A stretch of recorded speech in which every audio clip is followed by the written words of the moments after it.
Ahanba maktada Salai Story Channel gi mahut sinjaduna Panthoi Mangang na mayambu taram na oksabaga loinana ikop noona khurimjari. Ngasi su mayam gi damakta nungairaba wari ama puduna lakjare. Wari asigi mamingna Tampha. Wari asibu ibirakpana Yaithouba Khuman. Hauzik mayam gi mafamda wari asi khudol tamjari mayam punna taminarasi. Inung tayna ngalakpa matamni Pombi chekla kayana magi sintha pangba matamni. Ayu anganbada sanare magi piktak na lairiba laisang aduda jangduna nong magi oiba magi ibudhaw ibendau anibu thawni jarami. Madu loiraduna imunglomda yengduna machanupi Tamphabu hudokjari. Hai imagi Tampha nangbu tabrane hawgotlo thenge asumna thengna hawgotladi nasadu yararoine. Tampha mamana kauba adu taraduna hawgolai. Chalo Nasa singdok jaruro. Ima kaithel chatnaba cha ising thong lukhige. Bigli bi Tamphana mamana kaithel chatlingaida imungi thaba ingkhang loiduna leiri. Nong magi namit amada Tamphagi mama thanare kaithel-dagi thenge haiduna madong mi kana su chatnadraba chingya adugi lambi mongsong adu landuna mayung maikai tamna lakpa matamda lambi mayaida phigau setbi ningamdrabi thawai mirel ama chatpadu urami. Is asidi kamdawni Tanja sida mi kana sulak nadre. Isa Tamphaduna kamdawramni. Ima isa khak leiba sida. Aina amuk kaithel da chatpa siga. Isa Tamphana ga yumda mathanta ga lehobane. Asumna nungsa thiraduna sanare mapukningda sonjay aduga yamna kina yum tamna amuk laklami. Aduga bhut adusu sanare gi matauda ningamdana lauramaga amuk mangkirami. Maduda sanari pakhatkiduna kana lauduna mayum tamna chelaklami aduga yum yaubaga masabu kauthokladuna ibema Tampha ima lae mai authoknaba mai khet puthoro karino ngasigi numisibo ibema khara thurone nangbo Tampha su mai khet puthoraktuna mamabu mai okpiraga imungda parap changai asomdana thaiba mamanaba singa wari sanari itausa Khulsida nupi masak matok fajabi laisabi kayadi khangu thakta mangbu yaukre aina nungsi pami haibada moini yaramadi asumna thokjaramoidamni aduna itausa aidi apamba lerangsingse khanduna lahi thanna thaklaga leiman chalhalaga adu manghandu tabani natro itausa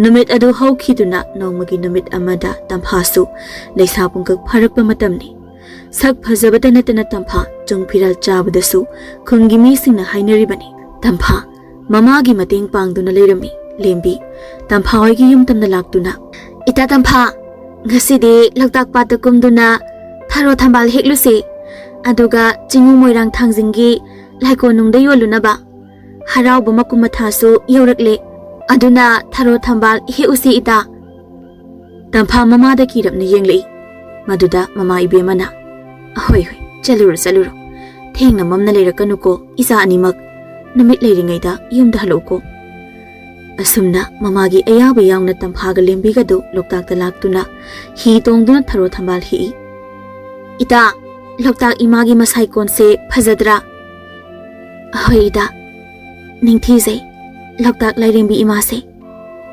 Tamphaga lembiga hi tongduna wari sanaribado asomda thauba Patanga phana moi anigi wari sanabadu tarami aduga thawbana khongyel du tamna hi honjilei aduga Tamphaga lembiga moi anida yenglaga isan anidi kailamdagi lakpuno mingna kari kaubage ho ibung aikhoidi thangadagi ne aigina lembi itasigina Tampha ado ibungdi kailamdagi oibirabano ibungi mingna kari kaubage isan Aigi budi thauba kaujai Thaubana wa haiba loidringai thaubaga lakminaba lembana marak thalaktuna Hoi tau aidi nang chakhrabu ningure aduga sida nupiga wari sanadana lerami boire chasilao hoi isan sing adudi nabungam salukhi ko asi haiduna hi honduna thauba lembaga moi ani amuk chatki Tamphana ita ꯑꯩꯈꯣꯏꯁꯨ ꯆꯠꯅꯕ ꯇꯧꯔꯁꯤ ꯃꯇꯝꯁꯦ ꯊꯦꯡꯖꯤꯜꯂꯛꯏ ꯍꯣꯏ ꯏꯇꯥ ꯆꯠꯂꯁꯤ Makhoi anisu mayum tamna chatki matam manadi kanabusu ngairamdabana namit asisu amuk haukhre. Nongan baga Tamphaga lembigasu ngarangi tharo thambal adu jingu thangjing laikonda yolami. Lai khoiramba lakpa miyamsu Tamphaga lembigana yoliba tharo thambal singadu pamnana lerami. Thaubaga lembagasu thangjing koibala ami maduda Tamphaga lembiga uraduna thauba moi anigi manakta changai aduga Tamphada yengduna Isan tharo thambal si kita leijage mamal kaya oidino.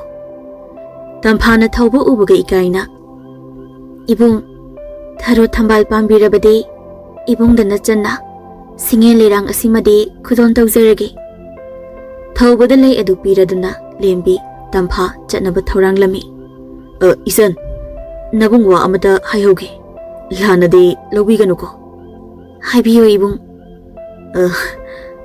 Isan gi nafamda nabungna thamoigi oiba wa khara haijage.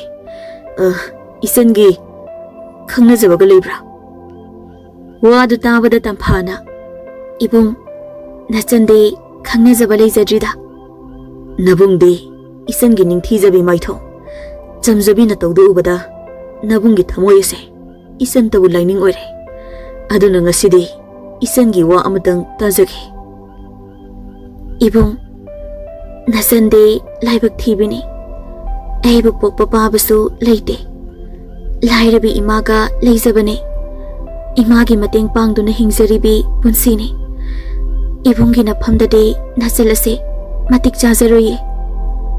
Paukhumda tabada thaubana Isan nabungde laira atonata lamja khaide.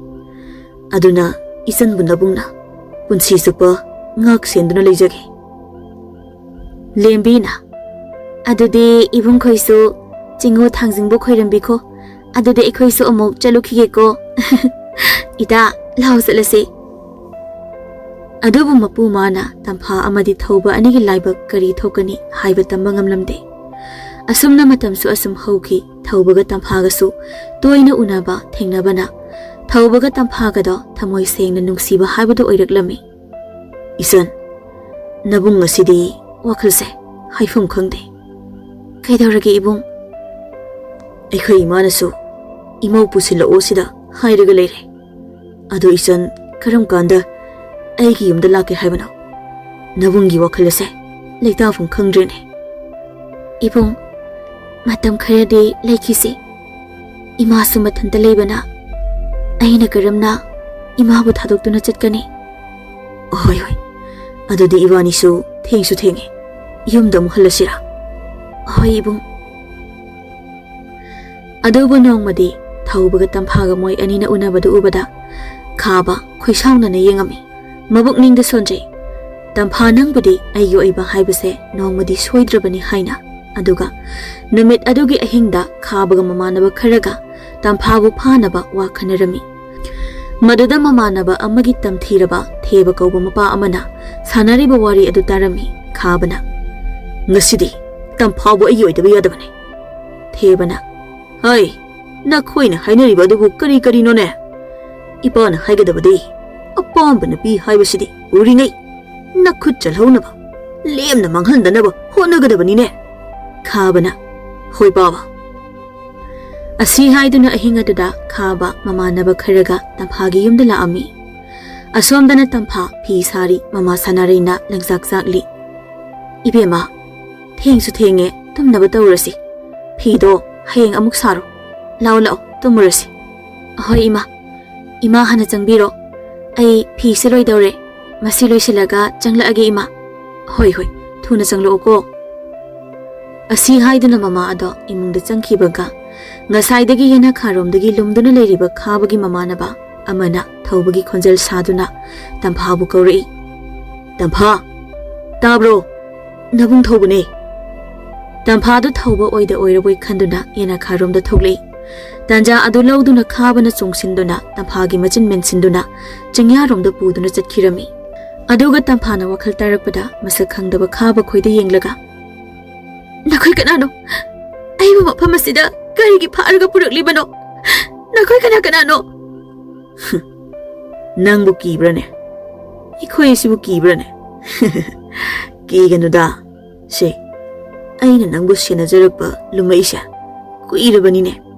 Aduga Nana Masida, Magi Tauba Hybra, Aduga Pataki Nusinare.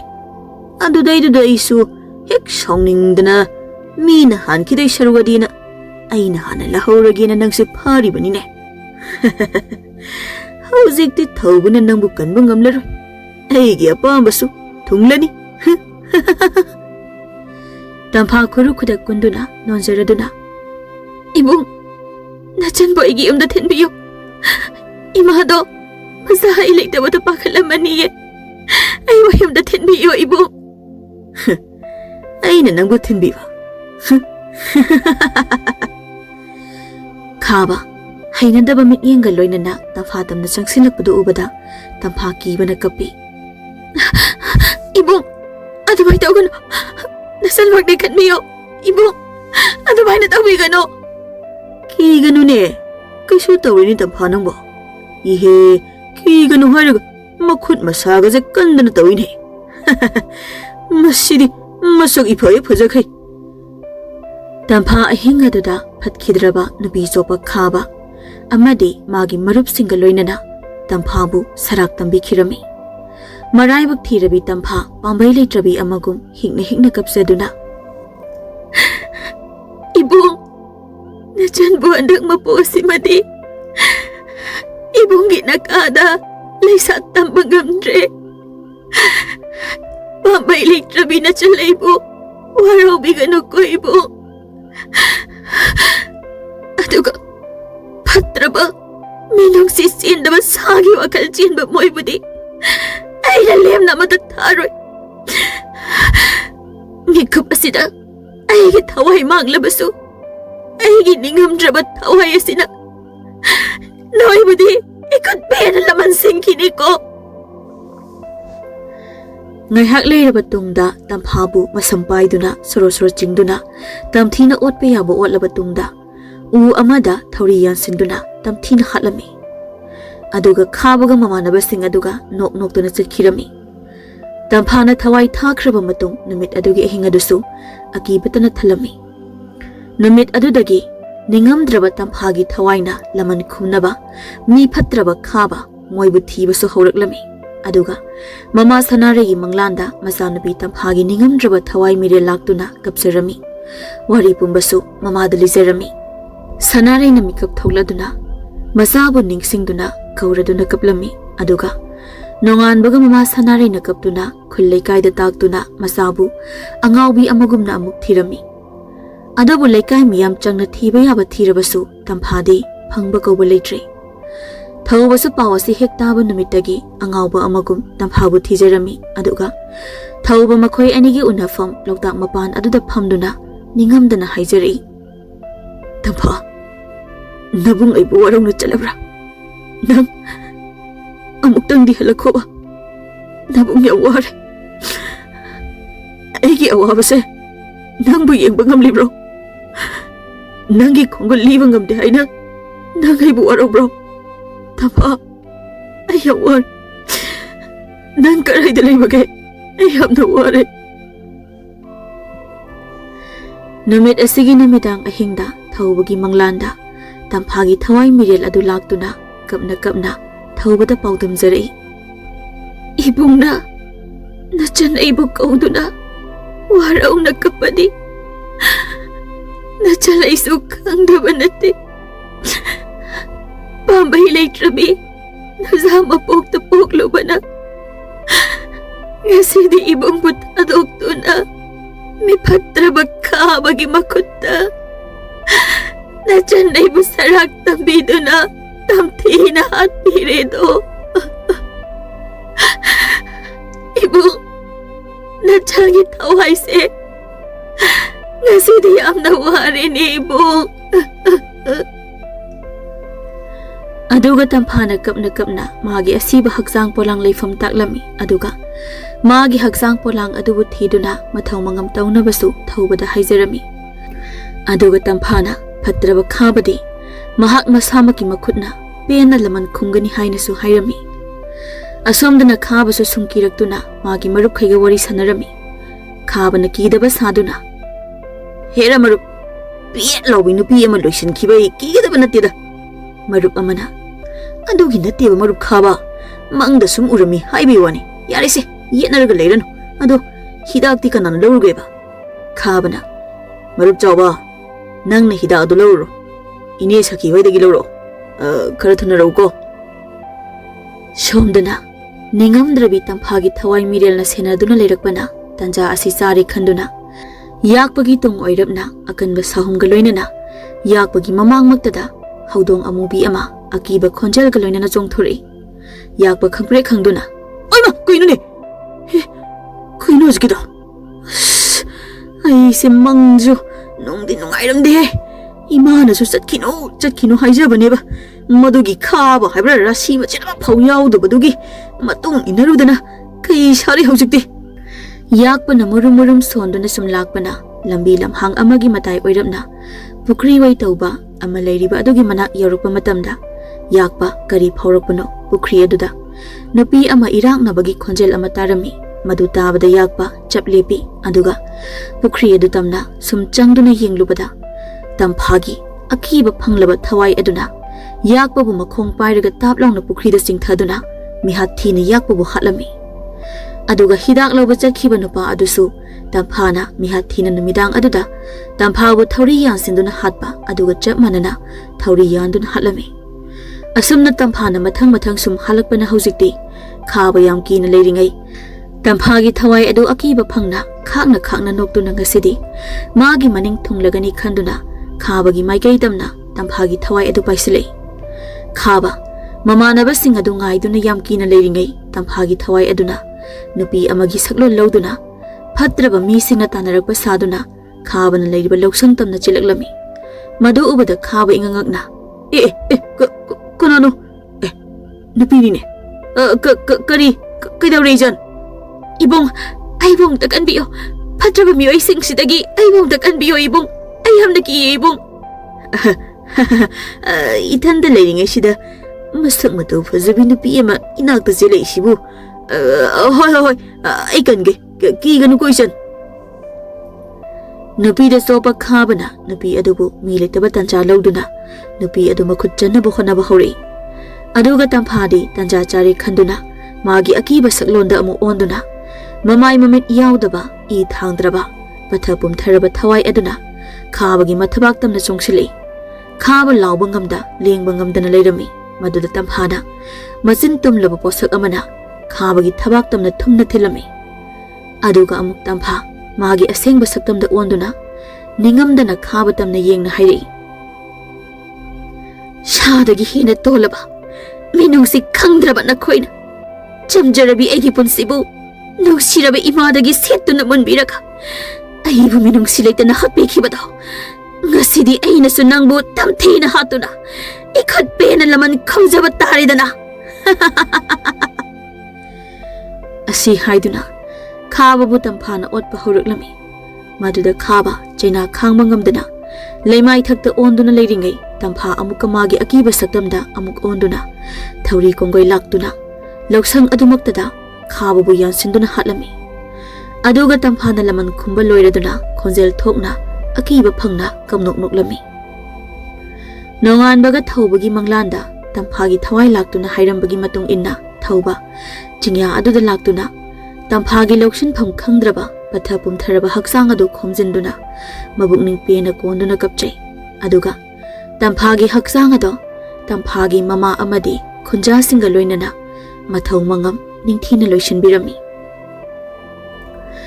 asumna namit kayani haukhre adubu thauba ngasisu tamphagi wakhalda ningamdana mangol suthek aduda phamduna leiri nongmadi thawbagi mataw adu yengba ngamtraduna tamphagi thawai ado amuk hana laktuna magi thawbada asumna hairi ibung handak mapu asimagidi ibunggi nakada laisat tamba ngamdre nachana ibu warobigano mathangi mapok na leiram labadi ibunggi thaugan phangjagego aduga ibung nachana matam pumbada ibunggi nakta thawai oinasu lengdana leigani ko aduna Ibong na nachan aibu hek ningsinglagpa mikupta. Nachan ay giminglen sonduna kaubiraw ko. Mikup aduda, ibong gimaangda. Nachal aibu uba pangganiye. Adubu kana amata na di aibu uba pangloy. Adu di ibong kapkanu ko. Ayamuk chalage ko. Asumna namit asidagi Tamphagi thawai ada thaubaga adum laiminakirami.